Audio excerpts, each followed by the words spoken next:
Ciri-ciri kan jelas. Apa sih ciri-ciri PKI? Berbohong. 2, putar balik fakta.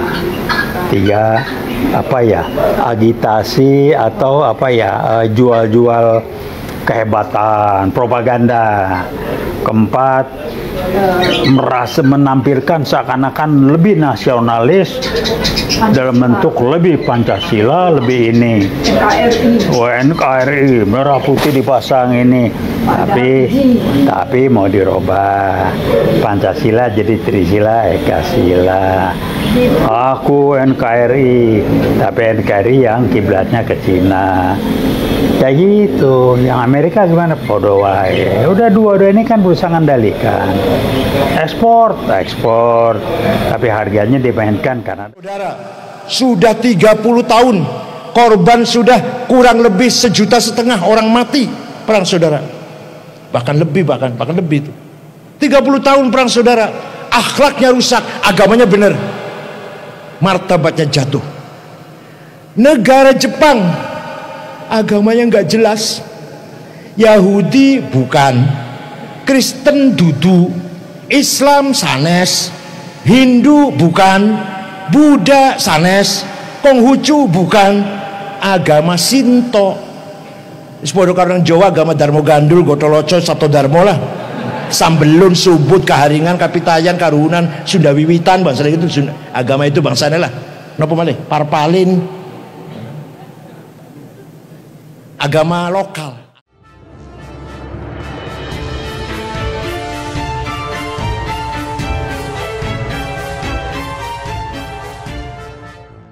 Assalamualaikum warahmatullahi wabarakatuh. Salam sejahtera untuk kita semua. Salam budaya. Sahabat-sahabat tercinta sebangsa dan setanah air yang sangat saya hormati, Profesor Taufik Bahaudin yang mengklaim dirinya sebagai bagian dari Ikatan Keluarga Besar UI atau IKB Universitas Indonesia UI. Dan UI Watch for Corruption tampaknya tak akan pernah berhenti untuk menggelontorkan isu PKI gaya baru.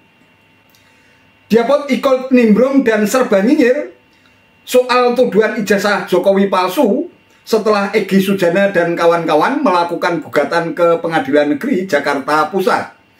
Ia menyebut bahwa ijazah palsu Jokowi telah memakan korban, yaitu Rektor UGM yang dipaksa untuk menutupi kebohongan Jokowi.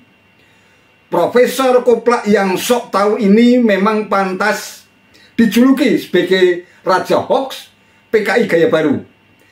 Mungkin hanya kosakata itulah yang tertanam di dalam tempurung kepalanya. Kalau memang benar, sesungguhnya Taufik Bahaudin sangat tidak pantas untuk menyandang gelar prestisius sebagai guru besar alias profesor. Seorang profesor idealnya tidak hanya memiliki kecerdasan paripurna, yang cerdas intelektualnya, cerdas emosinya, cerdas sosialnya, dan juga cerdas spiritualnya, tetapi juga dituntut memiliki integritas moral, integritas intelektual sebagai sosok ilmuwan yang berakhlak mulia.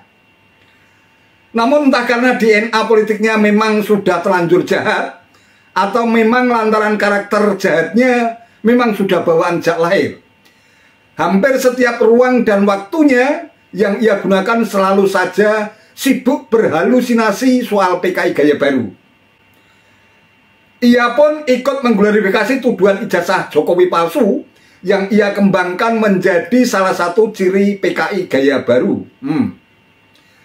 Akibat berbagai rekam jejaknya yang kerap kali melontarkan tuduhan tanpa bukti, ia pun dibungkam oleh Mustasar PBNU, pengurus besar Nahdlatul Ulama, Kiai Said Agil Siroj. Meskipun tidak ditujukan secara langsung kepada dirinya, tetapi pernyataan-pernyataan yang diungkapkan oleh Kiai Siroj tampaknya cukup mengena dan sangat tepat apabila ditujukan kepada sosok Taufik Bahaudin yang mengaku dirinya sebagai seorang guru besar itu. Kiai Said pun mengungkap soal negara Jepang yang dinilai api terhadap soal-soal keagamaan, tetapi karena nilai akhlak dan budayanya yang tinggi, akhirnya justru Jepang berkembang menjadi negara yang maju dan menjadi negara yang begitu disegani. hal yang sangat bertentangan secara diametral dengan negara-negara yang mayoritas Muslim, tetapi justru terlibat dalam konflik perang saudara yang berkepanjangan. Meskipun demikian, tegas Kiai Said, soal urusan duniawi bukan agama yang membuat negara menjadi maju, tetapi soal akhlak dan budayanya. Ini hanya persoalan yang berkaitan dengan hal-hal yang bersifat keduniawian. Hadiah apa yang disiapkan oleh PKI Gaya Baru lewat tangannya Jokowi? Yang jelas hadiahnya adalah Kepres 17 tahun 2022 dengan berbagai Kepres, Inpres segala macam turunannya di tahun 2023. Disusul dengan ada oknum-oknum di BRIN yang saya tahu betul itu udah mereka lah ya, yang akan membakukan dan membukukan bahwa PKI adalah korban, itu hadiah.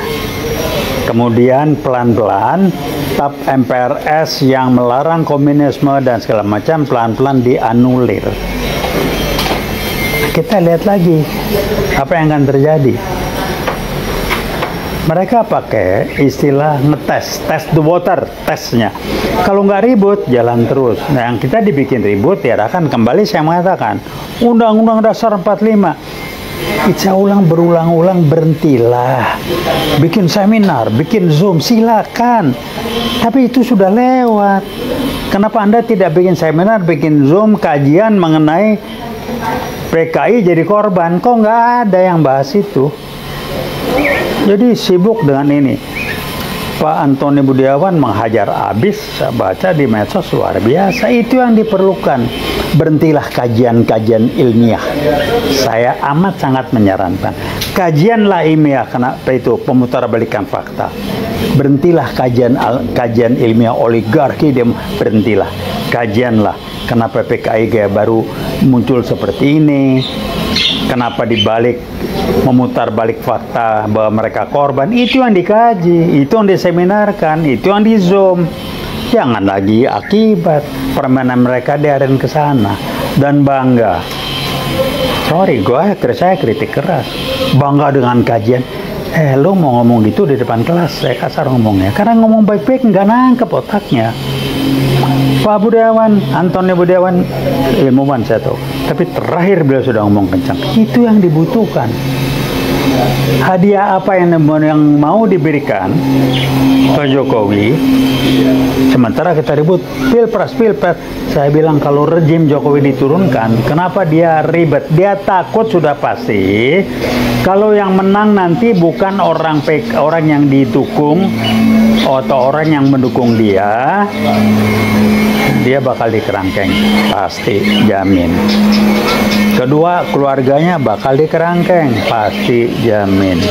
Banyak pejabat-pejabat yang bakal dikerangkeng, pasti, jamin. Karena beginilah ya, sebelum rejim ini, saya kalau nggak salah, mohon maaf kalau keliru, ada statement berapa tahun yang lalu, Prof. Sumitro almarhum itu mengatakan, ini korupsi jangan parah. Korupsi itu diduga sekitar 20-30%. Diduga. Sekarang dipastikan. Setiap ada kegiatan mestilah kegiatannya itu kayak kasus apa itu udah pasti ada korupsi. Udah pasti. Ini contoh yang simpel. Maaf buat Pak Erick Thohir, Anda bukan bisnis eksekutif. Itu BUMN bagaimana itu? Kok Anda sibuk ngurusin bola? Anda punya pikir mindset sebagai bisnis eksekutif nggak? Saya nggak pernah lihat di track record Anda tuh. Bahwa Anda investor barangkali, tapi Anda bukan bisnis eksekutif. Apa BUMN amburadul begini? Nah, kayak itu contoh lah. PLBP udahlah paham saya. Kita nggak mau bahas lagi di sini. Yang lain menteri-menteri ada, yang bersih, yang baik ada, berusaha memberi ada. Nah sekarang saya tak ulangi lagi. Universitas Gadjah Mada sudah jadi korban. Korban apa? Korban ijazah palsu. Rektornya terpaksa ribet, susah karena disuruh oleh mantan rektor yang sekarang jadi politisi, yang jadi di pimpinan di sekretariat negara. Itu perintah langsung, tahu saya. Kita orang kampus lah paham. Jadi apa yang mau ditinggalkan Pak Jokowi? Dia ingin yang menggantikan itu orang yang tidak akan membuat dia di kerangkeng. Alasannya bungkusnya programnya. Mac, kalau orang bikin program itu udah dihitung. Kalau bikin program, wah hebat Jokowi membangun. Jangan ngomong apa yang dibangun, apa benefitnya, apa costnya. Kalau ngebangun mah gampang, pakai duit ngutang, costnya siapa yang bayar? Logis nggak? Bikin lapangan terbang, kepake nggak? Tapi korupsinya udah pasti dapat. Uangnya dipakai buat apa? Gampang lah, saya orang bisnis kok. Jadi ya udahlah ya, jangan akal-akalan begini. Yang membuat mereka bisa melakukan karena kepedulian masyarakat kita banyak yang cuek bebek. Cuek bebek karena empatinya juga rendah kayak Pak Jokowi. Kalau nggak kebentur, dia nggak memahami rasanya orang kebentur kayak apa. Nggak memahami, tahu tapi nggak merasa, tidak mampu merasakan. Jadi kita lihat aja, mau nunggu sampai kapan? Pecah nih G30 jilid 2 ini akan berdarah. Mereka tidak akan diam habis-habisan. Cina akan terlibat, sudah masuk di sini. Kemarin saya baca di medsos, wah ada polisi yang tertinggal di daerah mana nggak tahu saya. Mudah-mudahan bukan hoax ya, atau mudah-mudahan hoax. Ternyata dia orang Cina pakai pakaian polisi. Saya bilang bukan polisi, itu tentara yang nyamar. Kan di Morowali, kenapa main di daerah? Karena kan jauh dari pantauan. Informasi ditutup di daerah timur, di pulau-pulau kepulauan Maluku segala macam. Nah sekarang di Jawa udah masuk kan. Nah Rempang itu mau dikuasain pulau. Yang dialihkan adalah Tommy Winata lah, siapa sih dia? Kenapa? Siapa sih Tommy Winata? Konglomerat iya. Bisa apa dia kalau pejabatnya nggak ngasih fasilitas? Kenapa sibuk ngasih? Karena dia udah nyetor. Udah nyetor, yang itu tanggung jawab dong nyetor. Kalau Tommy Winata nyanyi kan, gue udah ngasih duit kiri kanan. Emang cuma satu. Halo Pak Tommy Winata, kita sama saya juga orang bisnis ngerti lah. Anda mesti rata nyetor. Saya bilang, saya nggak menyalahkan Anda sebagai orang bisnis. Orang bisnis memang rule of the game-nya begitu. Cuman sejauh mana keterlibatan tanggung jawab sebagai bangsa, anak bangsa itu aja. Saya nggak mau nyogok-nyogok yang merusakkan institusi itu.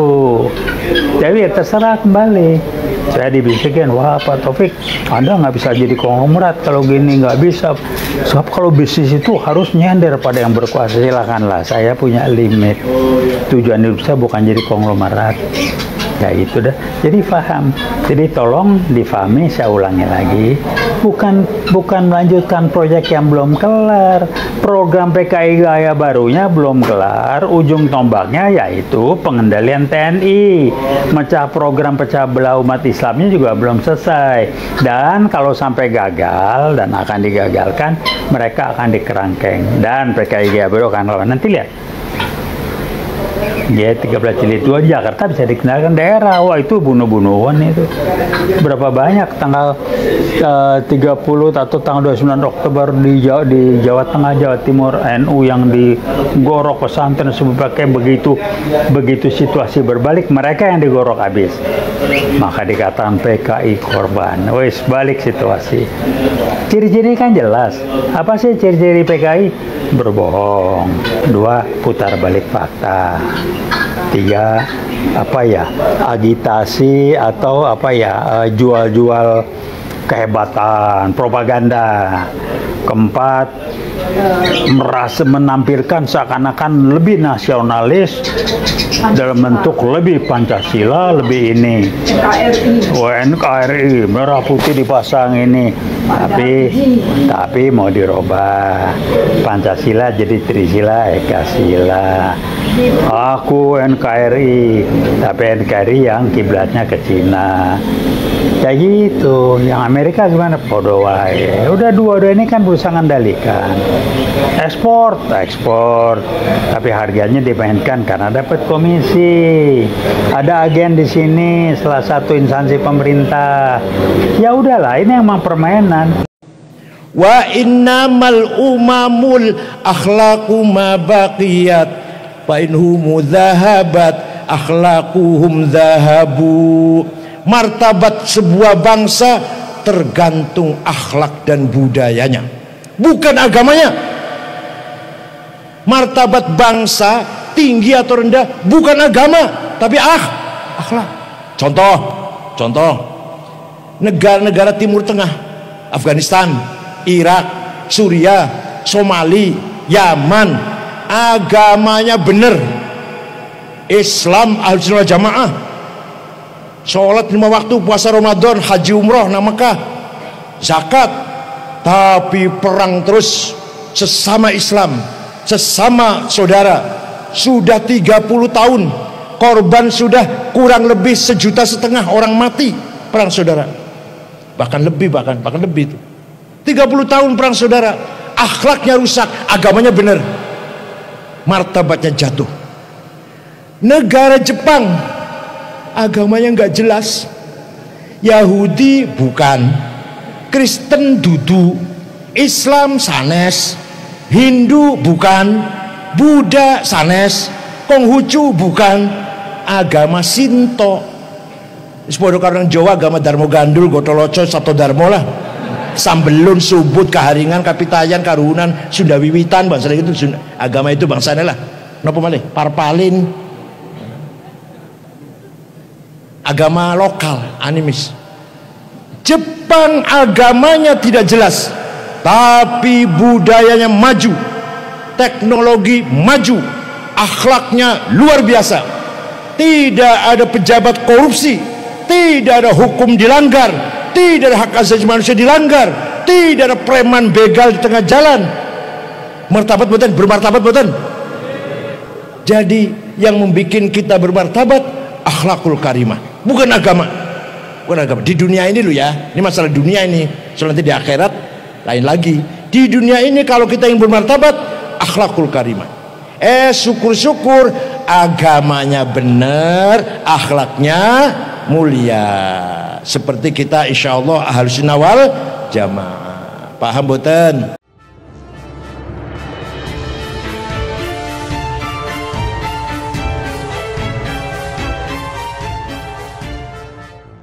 Sahabat-sahabat tercinta bangsa dan setanah air yang sangat saya hormati, jujur saja saya kehilangan respek kepada seseorang yang mengklaim dirinya sebagai seorang guru besar, tetapi cara berpikir dan cara-cara yang ia gunakan di dalam menganalisis setiap kejadian atau peristiwa sama sekali jauh dari nilai-nilai sosok seorang intelektual. Kalau kita lihat dari rekam jejaknya, tampaknya Taufik Baudin ini selalu mengembangkan prejudis, selalu bersuudzon, selalu mengambil kesimpulan terlebih dahulu sebelum menggunakan premis mayor dan premis minor secara benar. Terkait dengan tuduhan PKI Gaya Baru misalnya, ia sudah cenderung melakukan klaim-klaim, melemparkan tuduhan demi tuduhan hanya dirangkai berdasarkan halusinasi dan imajinasinya belaka. Kalau toh memang dia punya data, seharusnya ia bisa melakukan langkah hukum sebagai sosoknya. Kalau memang benar ia seorang ilmuwan, ia seharusnya melontarkan kritik dan tuduhan harus menggunakan basis data secara benar dan sahih, sehingga membuat orang respek kepada dirinya. Kalau hanya sekedar melemparkan tuduhan tanpa bukti, tanpa fakta, tanpa berbasiskan pada nilai-nilai kebenaran, siapapun orangnya bisa. Jangankan seorang profesor, anak-anak yang tidak pernah mengenyam dunia pendidikan pun bisa melemparkan tuduhan. Meskipun demikian, tidak setiap orang punya integritas, punya kemauan positif, punya kemauan politik untuk mampu membuktikan tuduhan yang ia lontarkan. Inilah kesalahan fatal yang telah dilakukan oleh seorang profesor sekelas Taufik Baudin ini. Seorang profesor seharusnya juga menggunakan rujukan dari berbagai literatur yang canggih. Tetapi ironisnya, Taufik Baudin ini hanya membaca berdasarkan medsos. Itu pun dari akun-akun yang memang menjadi kelompoknya, menjadi barisan yang memiliki sentimen kebencian terhadap Presiden Jokowi. Ia hanya memakai kacamata kuda yang berpikir linear, seperti katak dalam tempurung yang tidak pernah menengok ke kanan dan ke kiri, karena selalu dibatasi oleh dinding yang begitu tebal. Oleh karena itu sangat bisa dipahami apabila yang ia pikirkan hanya dalam satu titik tujuan, yaitu bagaimana bisa mendowngrade dan mendelegitimasi kalau bisa ikut menyingkirkan Jokowi dari istana. Ini sungguh memalukan. Sebagai seorang profesor, sebagai seorang guru besar, seharusnya ia benar-benar memberikan keteladanan kepada anak-anak muda negeri ini, khususnya dari kalangan generasi milenial, sehingga memiliki akal yang baik, akhlakul karimah, sebagaimana yang diajarkan oleh Rasulullah Nabi Agung Muhammad SAW. Kemudian dia juga bilang bahwa sebagai balas jasa Presiden Jokowi terhadap PKI, maka Presiden Jokowi mengeluarkan Kepres nomor 17 tahun 2022 tentang penyelesaian non-yudisial pelanggaran HAM atau disingkat PPHAM atau PPHAM. Ini kan merupakan sebuah tuduhan tanpa bukti yang sahih. Bagaimana seorang profesor, seorang guru besar bisa memberikan kesimpulan, memberikan framing jahat seperti itu kalau tujuan utama keluarnya Perpres adalah sebagai hadiah bagi orang-orang PKI. PKI jelas sesuai dengan TAP MPRS nomor 25 tahun 1966 itu tegas bahwa PKI merupakan bahaya laten yang harus dibubarkan dan sudah dinyatakan sebagai ormas terlarang. Oleh karena itu tidak mungkin, mustahil kalau PKI bisa bangkit kembali di negeri ini. Jangankan di Indonesia, negara-negara di dunia luar sana yang bisa bertahan dengan menggunakan ideologi komunis itu sudah banyak yang hancur berantakan dan hanya tinggal sekitar 6 atau 5 negara yang masih menganut ideologi komunisme. Indonesia yang mayoritas Islam dan mengakui agama-agama lain sebagai agama yang sah di negeri ini, selain ada Islam, ada juga Kristen, Katolik, Hindu, Buddha, dan Konghucu, mereka juga menolak adanya ideologi komunisme. Seandainya toh ada bibit-bibit PKI gaya baru seperti yang dituduhkan oleh Taufik Bahaudin, tentu saja akan mendapatkan resistensi dan perlawanan dari seluruh rakyat Indonesia. Oleh karena itu, tampaknya pihak UI juga perlu memberikan sikap yang tegas terhadap ulah dan tindakan dari seorang Taufik Bahaudin yang kerap kali menggunakan nama alma mater UI sebagai alat panjat sosial bagi dirinya untuk mendapatkan simpati dan popularitas dari rakyat.